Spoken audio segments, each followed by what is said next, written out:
Hello বন্ধুরা, আজকে তোমাদের সঙ্গে শেয়ার করতে চলেছি একটু অন্যরকম মাটন রেসিপি। মানে আমরা রোজ যেভাবে রান্না করি তার থেকে একটু অন্যরকম। তো তোমরা সবাই বাড়িতে অবশ্যই ট্রাই করে দেখো, আশা করছি খুব ভালো লাগবে।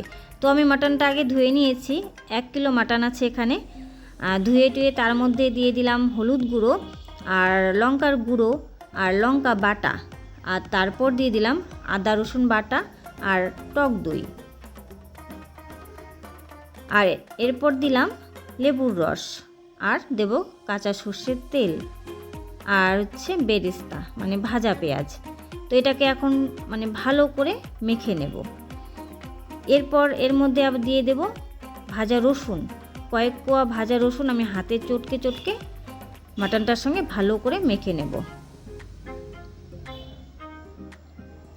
এরপর এর মধ্যে দিয়ে দেব স্বাদ মতো লবণ, আর বাকি ভাজা পেঁয়াজ আর রসুনটা আমি বেটে রাখবো পরে গ্রেভিতে দেওয়ার জন্য। আর এদিকে কড়াইতে সরষের তেলের সঙ্গে আমি ঘিও মিশিয়ে সম্বারের জন্য দিয়ে দিলাম। এখন সম্বার দেব হচ্ছে গোটা গরম মশলা, সাজিরে, জায়ফল, জয়ত্রী, মেথি, আর দিয়ে দিলাম পেঁয়াজটা একটু ভেজে নেব। তারপর এর মধ্যে দিয়ে দেব আদা রসুন বাটা, আর দেব হচ্ছে ধনে গুঁড়ো আর কাশ্মীরি লঙ্কার গুঁড়ো, মানে কালারটা ভালো হওয়ার জন্য, আর দেব টমেটো সস। এটাকে ভালো করে কিছুক্ষণ নাড়াচাড়া করতে হবে। কিছুক্ষণ নাড়াচাড়া করে এর মধ্যে দিয়ে দেব ম্যারিনেট করা মাটনগুলো।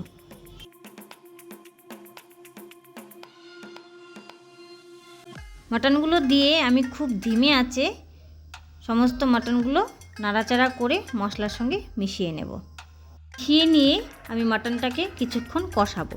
তারপর এর মধ্যে দিয়ে দিব ভাজা রসুন আর ভাজা পেঁয়াজ বাটাটা, আর সামান্য গরম জল, সামান্য।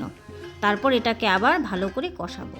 যখন মাংস থেকে তেল ছেড়ে দেবে এর মধ্যে গ্রেট করা পেঁপে আর ভাজা মেথির গুঁড়ো দিয়ে আরও কিছুক্ষণ কষিয়ে নামিয়ে নিলেই তৈরি আমার মেথি মাটন বা মাটন কষা, যে যেটাই বলো না কেন। তো খেতে ভীষণই টেস্টি। তো বন্ধুরা, তোমরা বাড়িতে অবশ্যই ট্রাই করবে আর আমাকে কমেন্ট করে জানাবে কেমন লাগলো আজকে রেসিপিটা। তো এখানেই তোমাদের থেকে বিদায় নিচ্ছি আজকে। দেখা হচ্ছে অন্য আরেকটি ভিডিওতে। ততক্ষণ তোমরা সবাই ভালো থেকো, সুস্থ থেকো, টাটা।